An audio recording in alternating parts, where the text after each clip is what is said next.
Arrancamos con este video explicativo. Vamos a tomar un documento legal que, para ser sinceros, es bastante denso. Hablamos del Decreto 43 de Chile. La idea aquí no es leer un manual aburrido, sino transformar toda esa teoría sobre el almacenamiento de sustancias peligrosas en una hoja de ruta totalmente práctica, visual y superaccionable para la seguridad laboral. La gran pregunta con la que debemos empezar es, ¿aplica realmente este decreto para las instalaciones que operamos a diario?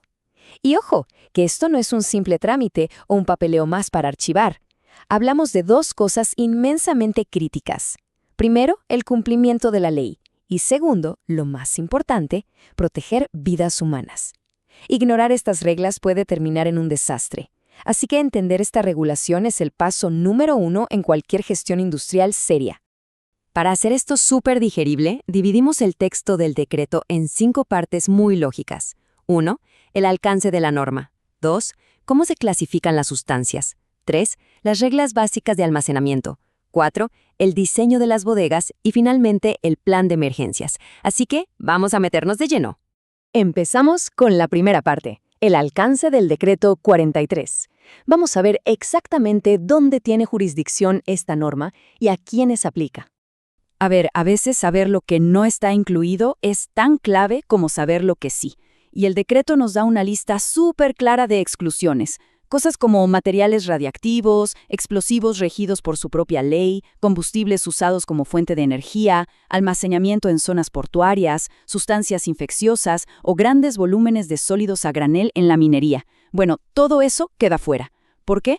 Básicamente porque industrias tan gigantes o específicas ya están gobernadas de pies a cabeza por sus propias regulaciones especializadas. Ahora, presten atención a este número. 15 metros. Es una métrica que hay que memorizar. Si dentro del mismo recinto donde guardamos sustancias peligrosas existen viviendas para el equipo o los trabajadores, la ley exige tajantemente que haya una separación con una barrera física. Y como mínimo absoluto, 15 metros de distancia entre las casas y la bodega. Es una zona de amortiguación literal y vital para asegurar que la gente pueda descansar a salvo. Pasamos al segundo punto. ¿Cómo clasificamos estas sustancias peligrosas? Para esto, se utiliza el lenguaje universal de la norma chilena 382 del año 2013. Como podemos ver en esta tabla, existen 9 clases distintas de peligros. Arrancamos desde la clase 1, que son los explosivos, pasamos por los líquidos inflamables en la clase 3, las sustancias corrosivas en la 8, hasta llegar a la clase 9, que agrupa objetos y sustancias varias. Agrupar todo en estas 9 categorías exactas es como tener un mapa de calor. Permite que quienes gestionan la instalación identifiquen el riesgo de un vistazo, lo aíslen de inmediato y apliquen el protocolo correcto. Y dentro de esas clases, la norma introduce esta frase, el grupo de embalaje o envase. Suena a jerga logística un poco aburrida, ¿verdad? Pero la realidad es que esto es crítico. Esta categorización nos dice qué tan fuerte tiene que ser físicamente el contenedor. El grupo 1 significa alta peligrosidad, el 2 peligrosidad media y el 3 baja. Esto garantiza que jamás terminemos guardando un ácido súper corrosivo en un bidón de plástico que no resistiría ni 10 minutos.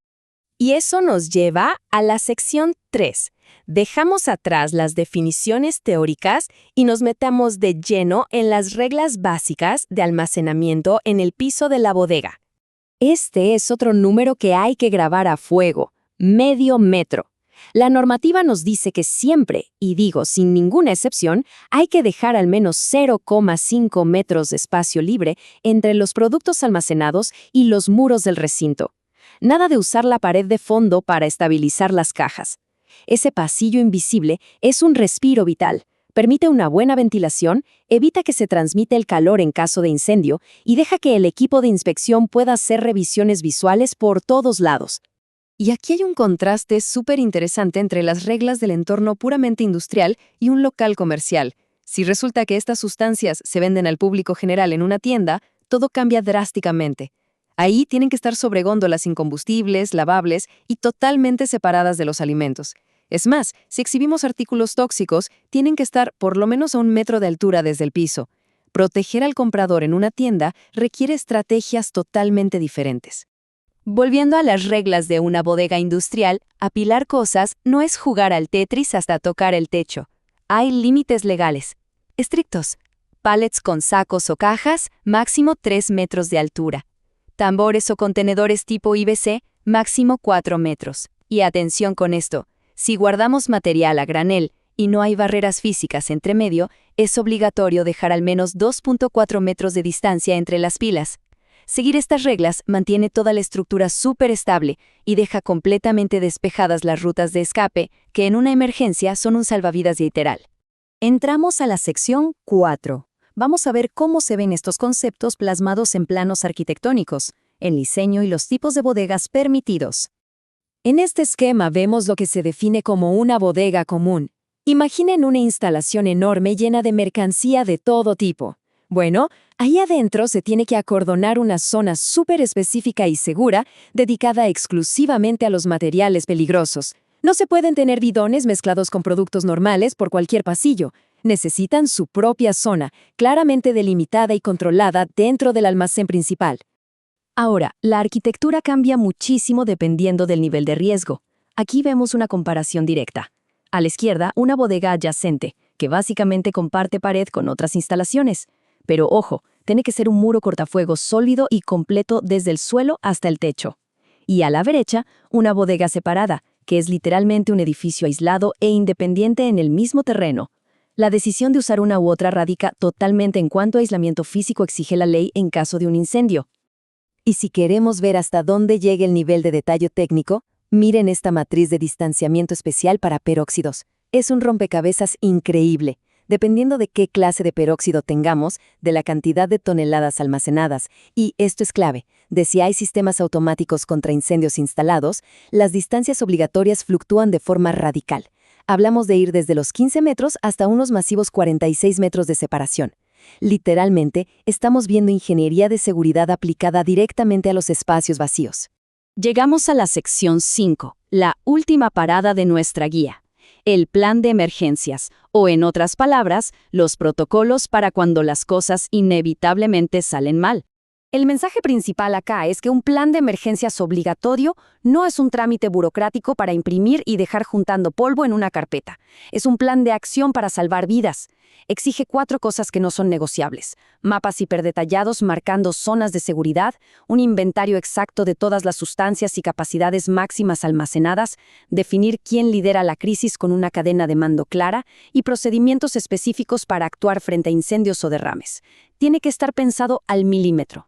Pero claro, un plan increíble no sirve absolutamente de nada si el equipo en el terreno no sabe cómo ejecutarlo. Por eso, el cumplimiento legal es continuo. La normativa exige cosas del día a día. Hay que hacer capacitación anual obligatoria para el personal. Hay que tener las hojas de datos de seguridad, las famosas HDS, disponibles al instante en papel o en versión digital, y hay que mantener un registro que cuadre al 100% con la capacidad máxima real.